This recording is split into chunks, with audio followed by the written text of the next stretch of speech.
Hello world, it is Wednesday, September 29th, 2021, and a beautiful sunny day, blue skies. Cool this morning. I think it was in the low 40s when I went out for a run, and I think it's supposed to be in the 70s today and 80s this weekend, but next week a return to temperatures more conducive to October. The 80s in October is not really supposed to be happening. The devotion for today is entitled Chiasmus by Lillian Daniel. And Lillian bases the devotion upon the Gospel of Mark, chapter 14, verse 36, New Revised Standard Version. Jesus said, Abba, Father, for you all things are possible. And Lillian writes, chiasmus is a reverse parallel of words or phrases. Here is one example of a chiasmus. I meant what I said, and I said what I meant. And here's another one. The first shall be last, and the last shall be first. When Jesus said that, he was not pioneering a new literary technique. Excuse me.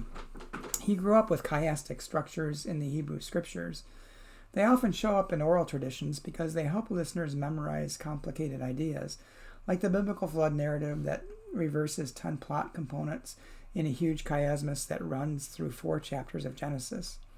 But I like the simple ones of Jesus the best, where if you give each segment a letter, the Sabbath A was made for humankind B, and not humankind B for the Sabbath A.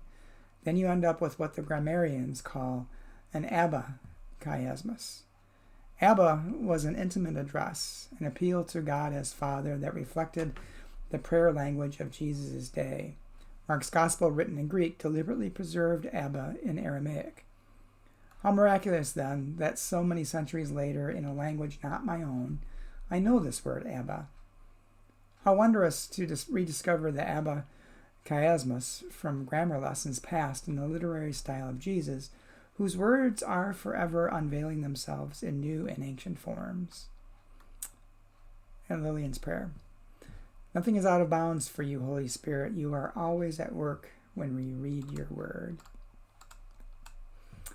Well, a couple of things that I thought of as I was reading this devotion. One is that a chiastic structure that Lillian Daniel talks of is quite common in Hebrew, and it doesn't always translate into English because sometimes it's dependent upon the Hebrew alphabet. And the words, when they're translated from Hebrew into English, don't always begin with the same letter. So the chiastic structure isn't necessarily the same always from the Hebrew scriptures into English. The other thing that struck me is the word Abba.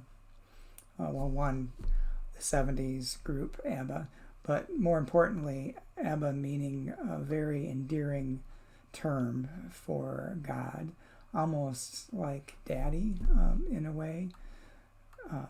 It's in a very, as Lillian mentioned, a very intimate address, and that's how Jesus considered his relationship with God, and I think that's how Jesus would want us to have our relationship with God, as Abba. An intimate relationship, a close relationship, a loving relationship. So I hope that gives you some good thoughts for this day, and I hope to talk to you again tomorrow.